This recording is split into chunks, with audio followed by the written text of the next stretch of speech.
ತನಿಖಾ ಸಂಸ್ಥೆಗಳು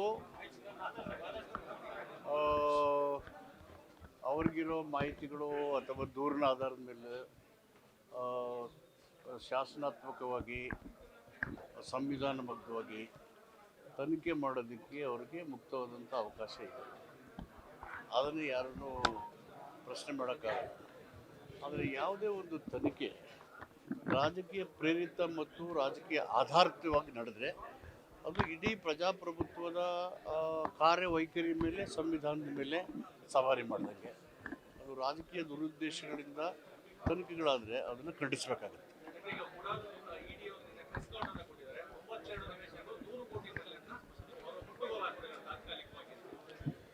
ಅವ್ರು ತನಿಖೆ ಮಾಡ್ತಾ ಇದ್ದಾರೆ, ಏನು ಸರಿ ಸರಿಯಲ್ಲ ತನಿಖೆಯಿಂದ ಹೊರಪಡುತ್ತೆ, ಬಂದ ಮೇಲೆ ಕಾನೂನಾತ್ಮಕವಾಗಿ ಅದು ಕ್ರಮ ತಗೋತಾರೆ.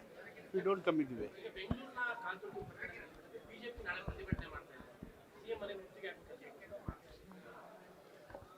ವಿರೋಧ ಪಕ್ಷಗಳು ಇರೋದನ್ನೇ ವಿರೋಧ ಮಾಡೋಕ್ಕೆ.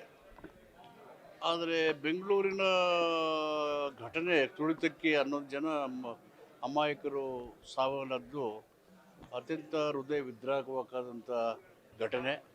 ಇಡೀ ಸರ್ಕಾರ ನೋವನ್ನು ಅನುಭವಿಸಿದ್ರಲ್ಲಿ ಯಾವುದೇ ಉದ್ದೇಶ ಇಲ್ಲದೇ ಇರದೇನೆ ಭಾವೋದ್ವೇಗಕ್ಕೆ ಒಳಗಾಗಿದ್ದಂಥ ಜನಸಮುದಾಯ ಮತ್ತು ಕ್ರೀಡೆಯನ್ನು ಮಾಡ್ತಾ ಆ ಒಂದು ಉತ್ಸಾಹ ಉತ್ತುಂಗಕ್ಕೆ ಹೋಗಿ ಅತಿರೇಕಕ್ಕೆ ತಿರುಗಿ ನಿರೀಕ್ಷೆಗಿಂತ 10 ಪಟ್ಟು ಜನ ಹೆಚ್ಚು ಅಲ್ಲಿ ಸೇರಿದ್ರಿಂದ ಆ ಘಟನೆ ಆಗಿದೆ.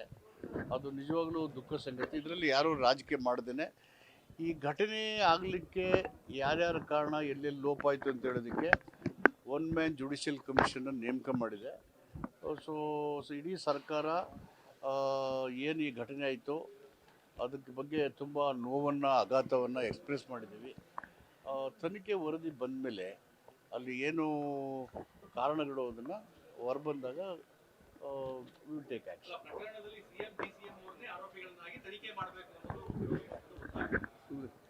ಈ ಥರ ನಾನು ಒಂದು ಘಟನೆಯನ್ನು ಇನ್ನೊಂದು ಘಟನೆಗೆ ಒಂದು ಪಕ್ಷದ ಸರ್ಕಾರದ ನಿಲುವುಗಳನ್ನು ಇನ್ನೊಂದು ಪಕ್ಷದ ಸರ್ಕಾರದ ಮೇಲೆ ಈ ಥರ ಹೋಲಿಕೆ ಮಾಡೋದಕ್ಕೆ ನನಗೆ ಇಷ್ಟ ಇಲ್ಲ.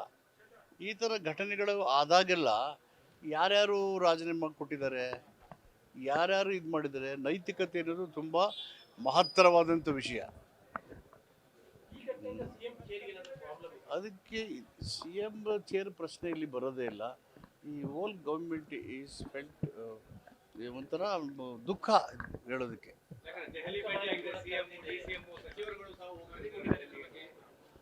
ಅಲ್ಲಿ ಹೋಗಿದ್ದವರು ಜನಗಣತಿ, ಚರ್ಚೆ ಜಾತಿ ಗಣತಿ ಮತ್ತು ಆಡಳಿತ ವಿಷಯಗಳು, ಪಕ್ಷ ಬಲವರ್ಧನೆ ಜೊತೆಗೆ ಆ್ಯಸ್ ಎ ನ್ಯಾಷನಲ್ ಪಾರ್ಟಿ ಕಾಂಗ್ರೆಸ್ಗೂ ಇದ್ರ ಬಗ್ಗೆ ಕಾಳಜಿ ಇದೆ. ಪ್ರತಿಯೊಂದು ಜೀವನ ಅಮೂಲ್ಯವಾದದ್ದು. ಅಮೂಲ್ಯವಾದಂಥ ಜೀವ ಕಳ್ಕೊಳ್ಳೋಕ್ಕೆ ಅವಕಾಶ ಕೊಡಬಾರ್ದು. ಮುನ್ನೆಚ್ಚರಿಕೆಯಿಂದ ಎಚ್ಚರಿಕೆ ವಹಿಸಬೇಕು ಘಟನೆಗಳಾದ ರೀತಿಯಲ್ಲಿ. ಅದಕ್ಕೆ ಇದರಲ್ಲಿ ರಾಜಕೀಯ ಮಾಡಿದೇನೆ ತನಿಖೆಯಿಂದ ವಿಚಾರ ಹೊರಬರಲಿ.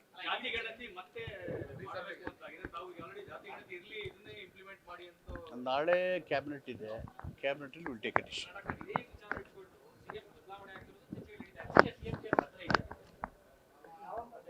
CM ಚೇರ್ ಅಲ್ಲಾಡೇ ಇಲ್ವಲ್ಲ, 4 ಕಾಲಿದೆ ಚೇರ್ಗೆ, ಗಟ್ಟಿ ಮುಟ್ಟಾಗಿ ಭದ್ರಾಗಿ ಅಲ್ಲೇ ಇದೆ.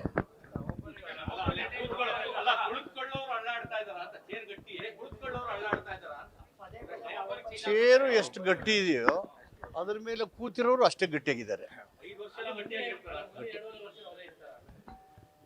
ಆ ಚೇರ್ ಗಟ್ಟಿಯಾಗಿದೆ, ಕೂತಿರೋರು ಗಟ್ಟಿಯಾಗಿದ್ದಾರೆ.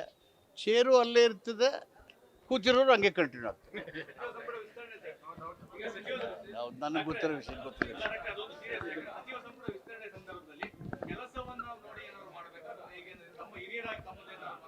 ಇದೆಲ್ಲ ಹೈಕಮಾಂಡಿಗೆ ಬಿಟ್ಟಿದ್ದು, ಮುಖ್ಯಮಂತ್ರಿ ಬಿಟ್ಟಿದ್ದಲ್ವಾ. ಅವರು ಏನೋ ನಾನು ಕರೆದು ಕೇಳಿದ್ರೆ ಏನಪ್ಪ ನಿನ್ನ ಅಭಿಪ್ರಾಯ ಅಂತ ಹೇಳಿದ್ರೆ, ನಿಮ್ಮ ಅನಿಸಿಕೆಗಳನ್ನು ಗಮನದಲ್ಲಿ ಇಟ್ಕೊಂಡು ನಾನು ಹೇಳ್ತೀನಿ ಅವ್ರಿಗೆ.